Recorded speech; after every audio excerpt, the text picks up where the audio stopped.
Assalamualaikum warahmatullahi wabarakatuh. Perkenalkan, nama saya Aulia Sinta Maharani, NPM 2121010008. Saya sebagai pemateri pertama.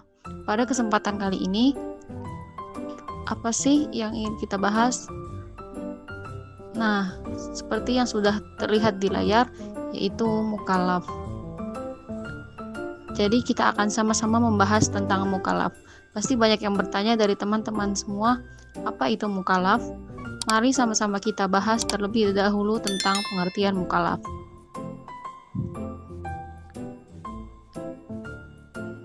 Jadi teman-teman, seperti yang kita lihat di layar, mukallaf secara bahasa adalah kata kalafa yang artinya membebani, mukallafun yang dibebani tanggung jawab, kalafa bil amri membebani dengan pekerjaan, mukallafun yang diberati yang bertanggung jawab, dan mutakallifun yang memasuki sesuatu yang bukan perkaranya.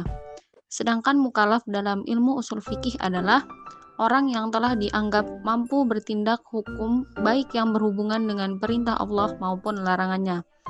Jadi dapat kita simpulkan sama-sama bahwa mukallaf adalah sebutan bagi seseorang yang perbuatannya telah terkait dengan syariat dan telah terbebani hukum dan tanggung jawab atas perbuatannya. Begini bunyi dalil tentang mukallaf. Di dalam Quran surat Al-Baqarah ayat ke-286 yang berbunyi, La yukallifullahu nafsan illa wus'aha laha ma kasabat wa 'alaiha maktasabat, yang artinya Allah tidak akan membebani seseorang melainkan sesuai dengan kesanggupannya. Dia mendapat pahala dari kebajikannya yang dikerjakannya dan dia mendapat siksa dari kejahatan yang diperbuatnya. Dalil-dalil tersebut dapat diketahui terdapat kata yukallifun yang sama-sama berasal dari kalafa yang berarti beban, sedangkan situ kalafa menjadi kata kerja yang berarti membebani. Ayat ini menjelaskan bahwa manusia yang sudah diberi beban atau orang yang mukallaf tidak perlu mengkhawatirkan tanggung jawabnya atas beragama. Manusia hanya perlu yakin akan mendapatkan pahala dari setiap kebaikan yang dilakukan, meskipun baru dalam bentuk niat. Dia juga mendapat siksa atas kejahatan yang diperbuatnya dalam bentuk yang nyata. Selanjutnya, lalu kapan seseorang muslim bisa dikatakan mukallaf? Simak penjelasannya dari rekan kami. Nama: Samil Abdullah Azam, NPM 2121010121. Saya di sini akan melanjutkan penjelasan dari Aulia Sinta Maharani. Dalam perspektif hukum Islam, perjalanan hidup manusia dibagi menjadi 4 periode. Periode kandungan, periode tufulah, periode tamyiz, periode balik. Dalam periode balik, dalam masa ini di mana seseorang telah mencapai kedewasaannya, ia mempunyai kemampuan berbuat sepenuhnya, baik yang berhubungan dengan ibadat ataupun muamalat. Dalam masa inilah ia menjadi mukallaf yang sebenarnya. Adakah syarat menjadi seorang mukallaf? 1. Balik.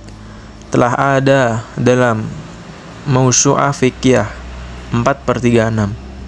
Jumhur ulama fikih berpendapat bahwa sisi pembebanan kewajiban pada seorang anak balik bukanlah tamyiz, dalam kurung bisa membedakan baik dan buruk. Anak kecil yang dapat membedakan baik dan buruk tidak diwajibkan atas suatu kewajiban dan tidak dihukum karena meninggalkan sesuatu dari kewajiban itu atau melakukan sesuatu yang diharamkan nanti di akhirat. 2. Berakal. Orang tersebut haruslah telah berakal sempurna menurut T.M. Hasbi Ash-Shidiki. Hendaklah orang yang dibebani hukum itu berakal, menentukan garis-garis telah berakal.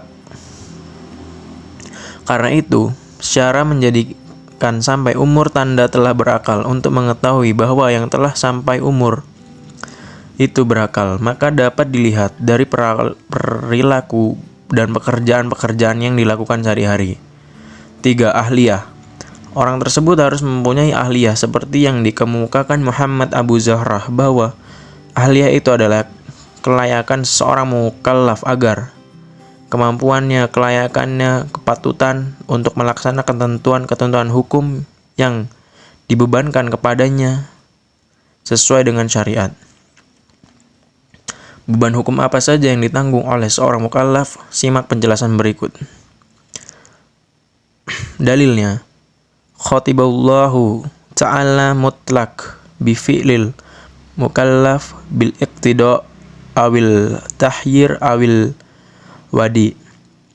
Kitab doktrin dari Allah yang terkait dengan perbuatan manusia dalam kurung mu'allaf, apakah berupa tuntutan perintah dan larangan, pilihan tahyir atau wadi, menetapkan sesuatu berdasarkan faktor lain.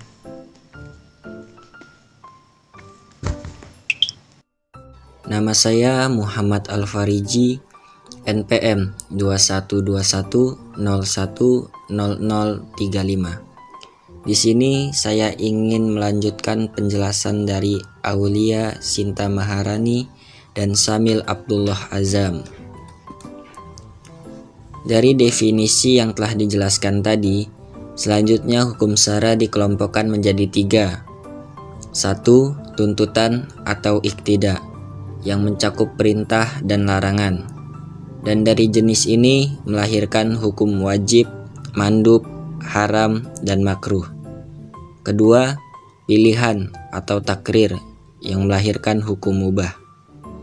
Ketiga, ketetapan atau wadi, yang melahirkan hukum sebab, syarat, mani atau penghalang, sah batal, dan azimah ruksah. Lalu, adakah orang-orang yang tidak terkena beban hukum? Lalu, apa kriterianya? Jawabannya, ada orang yang tidak terkena beban hukum. Dari Ibnu Abbas berkata, Ali bin Abi Thalib radhiyallahu anhu lewat di depanku dan berkata, apakah kamu tidak ingat bahwa Rasulullah Shallallahu Alaihi Wasallam bersabda, kolam itu diangkat atas 3 perkara dari orang gila yang akalnya terpendam dalam kegilaan sampai ia sembuh, dari orang yang tidur sampai ia bangun, dan anak kecil sampai ia bermimpi atau balik. Mengapa ketiga orang tersebut tidak terkena beban hukum? Yang pertama, orang gila yang akalnya terpendam dalam kegilaan sampai ia sembuh. Orang yang gila memiliki akal yang kurang sehat. Mereka tidak bisa membedakan mana yang hak dan mana yang batil, mana yang salah dan mana yang benar. Yang kedua, orang yang tidur sampai ia bangun. Orang yang sedang tertidur, mereka tidak sadar, bahkan tidak ingat apa yang mereka lakukan. Yang ketiga, anak kecil sampai ia bermimpi, atau balik. Ketika kita kecil, kita seperti lembaran kosong yang polos. Kita tidak tahu apa-apa. Kita tidak bisa membedakan mana yang benar dan mana yang salah. Jadi, ketiga orang tersebut tidak terkena beban hukum. Dan apakah hikmah yang dapat kita petik dari mempelajari ilmu tentang mukallaf? Yang pertama, semakin bertanggung jawab terhadap beban hukum yang sudah ditanggung. Yang kedua, kita mengetahui kewajiban sebagai seorang yang mukallaf. Yang ketiga, kita dapat meningkatkan keimanan dan ketakwaan kita terhadap Allah Subhanahu wa Ta'ala. Yang keempat, menambah wawasan seseorang terhadap hukum-hukum yang ada di dalam ilmu fikih. Bagaimana penjelasan kami tadi? Berikan saran dan pendapat Anda di kolom komentar. Sekian presentasi dari kami, kurang dan lebihnya kami mohon maaf. Wassalamualaikum warahmatullahi wabarakatuh.